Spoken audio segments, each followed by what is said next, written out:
Bupati Pindrang Haji Andi Irwan Hamid bersama Kapolres Pindrang AKBP Muhammad Arif Sugihartono dan Dim 1404 Letkol Infantri M. Wahyudi Amri, Kadis Pertanian Pindrang Calokerang dan Kasat Lantas Polres Pindrang AKP Darmawati menghadiri kegiatan panen raya hasil pertanian jenis padi yang menggunakan pupuk organik jenis eco farming di Desa Kaliang, Kecamatan Duampanua, Pindrang, Sulawesi Selatan.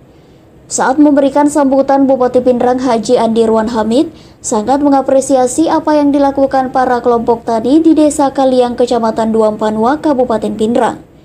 Dengan menggunakan pupuk organik eco farming, hasil panen padi masyarakat di Desa Kaliang bisa meningkat. Setelah memberikan sambutannya di hadapan para petani, selanjutnya Bupati Pindrang didampingi Kapolres Pindrang dan Dim 1404 Pindrang, Kasat Lantas Polres Pindrang dan para Porkopimda melakukan kegiatan panen raya bersama para kelompok tani pengguna pupuk eco farming di Desa Kaliang, Kabupaten Pindrang, Rabu 3 Maret 2021. Yang dilakukan oleh salah satu kelompok tani yang ada di Kecamatan Duampanua yang menggunakan pupuk non-organik yaitu eco farming. Nah, kalau dibanding dengan pupuk yang lain itu bukan. Ya, kalau menurut hasil wawancara saya dengan petani sebenarnya sama, cuma bagusnya ini minimalisir lagi penggunaan pupuk yang bersubsidi. Artinya apa? Kadang-kadang ada kelangkaan pupuk yang ada di wilayah kita. Nah, kalau sudah mulai menggunakan pupuk yang organik seperti ini kan sudah minimalisir kelangkaan pupuk yang ada. Kira-kira ini bagus dengan cuaca ekstrim sekarang. Ya, kalau secara teknis mungkin petani bisa menggambarkan, tetapi tadi hasil wawancara saya dibanding dengan tahun panen yang kemarin yang menggunakan ini, ya hasil produksinya bagus. Berarti ini bisa menjadi solusi di tengah pandemi, Pak, atau di tengah kelangkaan pupuk? Saya kira ini solusi yang paling tepat juga. Kalau di Pindrang sendiri, Pak Bupati, ini pupuk masih langka atau gimana, Pak Bupati? Kalau untuk sementara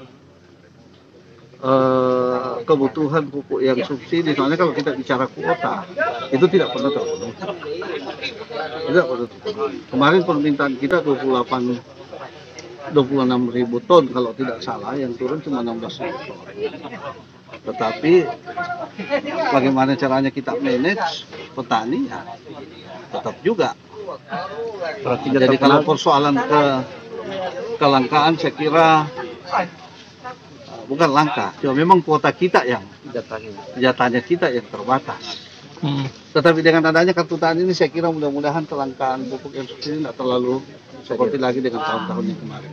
Jadi kartu tani ini sebagai salah satu sistem ya, Pak? Iya, itu satu sistem yang digunakan oleh tingkat kementerian.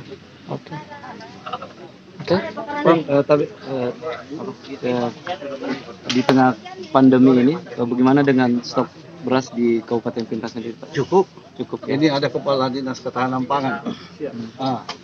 Ada Kepala Dinas Ketahanan Pangan. Saya kira stok beras kita cukup di dalam masa pandemi, ya, Pak Kadis. Ada berapa, Pak? Berapa besarnya? Ada berapa ton sekarang persiapan, Pak Kadis? Kita masih sekarang sesuai dengan laporan 260. Berapa, Pak? Berapa? 260. Untuk Lebaran nanti, Pak, atau puasa? Masih dapat. Bisa dapat ya. Apalagi ini kan baru berapa persen yang panen dari 12 kecamatan. Oke, siap. Berarti kan Pindrang juga bisa mensuplai ke sejumlah daerah ya? Iya. Sebagai kita ditetapkan sebagai daerah penyangga pangan kan. Sip.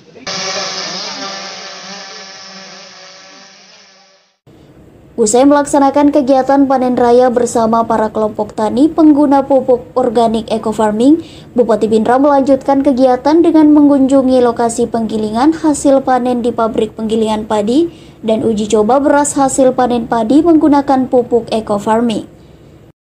Salam sinergi, hari ini tepatnya hari Rabu, kita berada di Desa Cacabala, PK Bata Pindrang untuk melakukan panen perdana yang sudah menggunakan pupuk organik super aktif eco farming dari PT BES Bandung. Alhamdulillah, puji syukur kehadirat Allah Subhanahu wa taala, berkat menggunakan eco farming, sawah milik Bapak Haji Abdullah ini duluan panen dari tetangga sebelahnya, Bapak Ibu. Ya, walaupun sebelahnya duluan menanam, tapi beliau lebih cepat panennya berkat menggunakan pupuk organik superaktif eco farming. Nah, kandungan dari pupuk organik superaktif eco farming ini terdapat 13 unsur hara, yaitu unsur hara makro, mikro, dan sekunder. Jadi sudah sangat lengkap sekali kandungannya di dalam pupuk ini.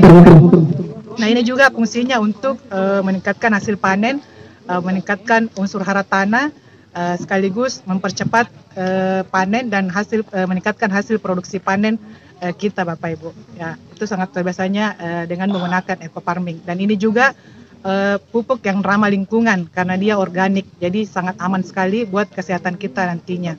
Pemakaiannya bagaimana sih Bu itu? Cara pemakaiannya dalam satu tube ini atau satu box ini kita campurkan dengan 1 liter air kelapa, bisa juga air hujan yang tak ada langsung. Nanti kita larutkan fermentasi kurang lebih 15 menit baru kita menggunakan di sawah atau di tanaman, seperti itu. Nanti dari yang 1 liter itu kita campurkan lagi dengan air per tangkinya sesuai dengan tanaman yang kita mau aplikasikan, seperti itu. Oh, jadi ini bisa jadi solusi untuk kelangkaan pupuk ya Bu ya? Sangat-sangat bisa menjadi solusi untuk kelangkaan pupuk saat ini. Dan pupuk ini juga perlu kita ketahui dia all in one, jadi bisa untuk satu buat semua, jadi bukan hanya untuk tanaman saja, tapi bisa juga untuk ternak dan untuk tambak. Kalau sawah seluas ini Bu, berapa tube yang dipakai? Kalau untuk 1 hektar kita memulai dari pemupukan dasar dari lahannya dulu, itu kita menggunakan 10 tube, jadi 6 untuk lahan, 4 untuk padinya, seperti itu.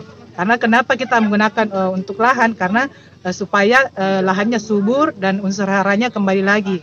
Karena kembali lagi bahwa kalau lahan subur, otomatis tanaman yang kita tanam pasti akan subur juga. Itu. Oke. Nama Bu? Ya. Nama Ratnawati Tanra. Sebagai ini distributor dari PTB sekaligus pendamping eco farming di pertanian.